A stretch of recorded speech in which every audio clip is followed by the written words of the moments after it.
What many did not know was that Kissinger had struck a peace accord with North Vietnam 2 months before. But South Vietnam's President Thieu, the man who had undermined the '68 peace talks, would not accept the deal without proof that the Americans would enforce it.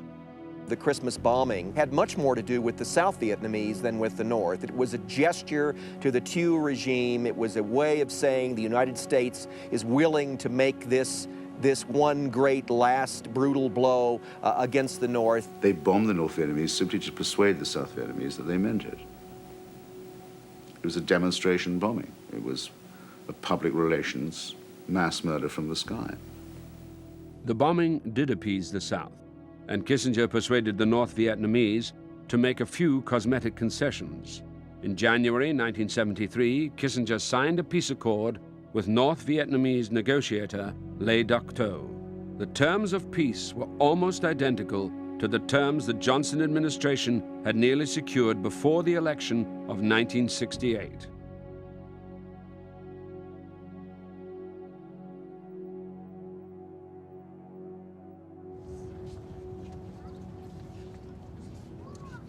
Half the names on the Vietnam Veterans Memorial are incised in stone for dates after January 1969.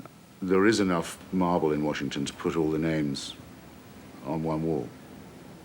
We wouldn't dare try and put up a wall that had the names of all the Vietnamese on it who died in that period.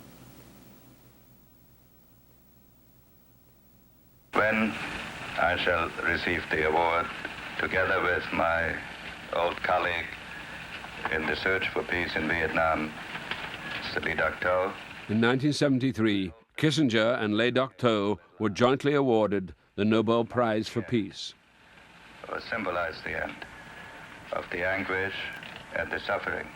But to his embarrassment, Kissinger was unaware that Le Duc Tho would not attend the ceremony in Oslo. The Vietnamese counterpart with whom he shared it, Mr. Le Duc Tho, refused to accept the prize on the perfectly excellent pragmatic grounds that there was no peace in Vietnam to celebrate, so there shouldn't be a prize for it. I thought it was a terrible travesty that he should be awarded a peace prize when, in fact, he was a war maker, not a war ender. Dr. Kissinger, what would you say was the high point of your tenure as Secretary of State?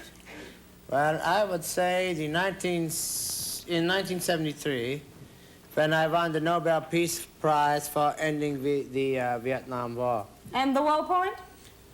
I'd say 1975, when the Vietnam War ended.